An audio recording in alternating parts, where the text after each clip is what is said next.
very much on the Fnatic hype train.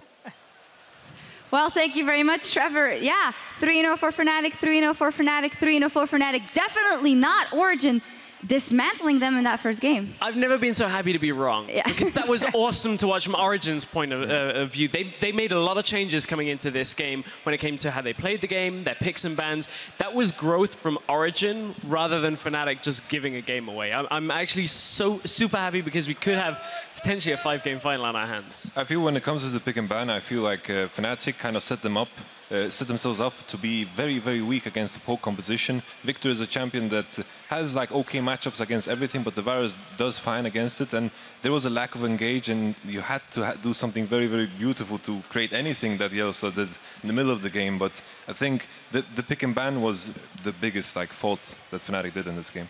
Well, I don't know. The pick and ban, I think, could go both ways. I can really see both sides doing well, but once Origen got the lead, and the one time they make a mistake mid lane, they never made it again. They never really let Yellowstar get that flank like the Fishy was saying. They always warded up, and they basically, yeah, never let Fnatic come back because of the way they played. So I think pick and ban was pretty big. Gangplank is annoying as hell. Yeah. But I still think we got a really good series coming up still. Yeah, for sure. I think like Gangplank is going to define this series. For sure. I don't think there's any like hard counter to it. It's kind of hard to stop it from farming because it's always going to farm. Really good in 1v2 as well. And that in mind, I think Gangplank is going to define this entire series. Maybe it's going to be banned every single game. You say it's easy to get farmed, but again, it's a big change from Origen. I spoke about it before the first game, where normally they don't give Soaz that farm. They don't give him that experience. This time, they give Soaz everything, and he takes everything away from Fnatic. So good adaptations in the lane swap. Yeah, looking at that though, at the lane swap, usually, even when that happens, even when you guys have gotten a big lead against him, OG in the past has gotten a big lead against him. Fnatic fights their way back. So what did they not do well that they usually do in Fnatic? Well, I think something that they really didn't expect, I guess, is when they pick a support top against a carry top. What they did in the 2v1 was give all this farm onto Tristana. They kept funneling and siphoning all the XP from the top laner to the AD carry. And this works fine, but when you're playing against a carry top on the other side, that carry top eventually will just be able to 1v1 the other top. So now the top, from the initial siphoning of resources, now we can never come back in the game. He was like 30 CS down, 40, 50, 60. So if it was like carry top versus carry top, maybe I can see it. But as soon as they put this like strong like Gangplank pick in there, you can't really just give him farm over the other top laner because he'll never come back from that. Like for sure, like my biggest issue was like imagine if they picked, for example, Fizz top lane instead of the Lulu. That is something that can contest the wave against GP very, very well and can actually scale into that matchup very well. And I feel like they had weaker matchup all over the place. They had the weaker composition. That's why I put most of the blame on the pick and banning. Oh, I can see that. I mean, yeah, if you think about it, if you see a Lulu kind of underfarmed, you're just going to push the entire map. Like, you don't really care. If you see a Fizz, maybe he's underfarmed, but you still have to consider his damage. Lulu, you can almost ride off the second she falls behind. That might be an adaptation coming out of Fnatic. With that Lulu underfarmed, GP very much farmed, Tristana ramping up. For me, the moment Expeke got caught in the mid lane, I actually thought this is one of those moments that Fnatic can absolutely capitalize on and maybe would. But let's pull up the replay, because right after that, OG said no when Fnatic aggressed on them again. I think Fnatic maybe went a little too fast here, we can get some kills out of here and turn it back in our favor, but so good coming out of OG to fight back in that one.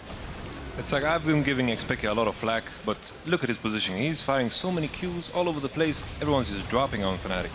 And the key thing is he's hitting so many Qs. And not only is he hitting one person, every skill shot that Origen seemed to throw out in this first game hit multiple people every time they were about to go to an objective. Just the poke coming out from Origen was way better than I've seen them play all split long. Expect in playoffs. Expect in playoffs. Expect in playoffs, and Soaz as well, as you said, on that Gangplank. But we know, as Officio said, he plays best when he can be really, really annoying. It definitely showed in this one. Though, Fnatic, their very first loss in a long time. We actually have a tweet from someone at home who wanted to ask the desk from @LyricWikiChris. Do you think Fnatic would profit more from a loss than from a win regarding their mindset for Worlds? This is so incredibly interesting because we haven't seen this yet in the summer split. How do you think it will affect them? I don't know, man. I love losses. Obviously, you guys know that from my professional career. But for a loss for Fnatic, like they've shown they're like mentally resilient. So I think this is actually really, really strong for them as a team. They're going to know exactly like, was it like the strategy that was the problem? Was it communication? Like what actually happened that game? It's no longer like, oh, we won, but we could do this better. It's going to be like, okay, this is just wrong. We can never do it again. So I think it's really big stepping stone for them. I feel like Fnatic, as I mentioned earlier in the broadcast, that they have found this way to improve regardless of if they lose or win. I think this game was more about hiding their cards more than anything else. I think one other thing to keep in mind, although Fnatic themselves have said the streak didn't really matter to them, it's a little bit of pressure release now. Because you've not got that, oh man, if we lose, that's our streak gone. It's gone.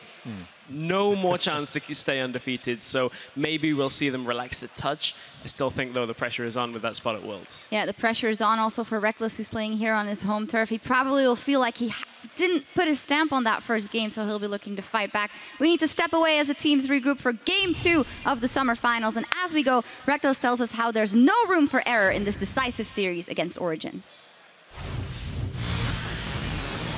We have been the team to beat during the whole split, and therefore I wouldn't expect anything else than them taking a lot of notes during the LCS games and even the practices we had in our semi-final now.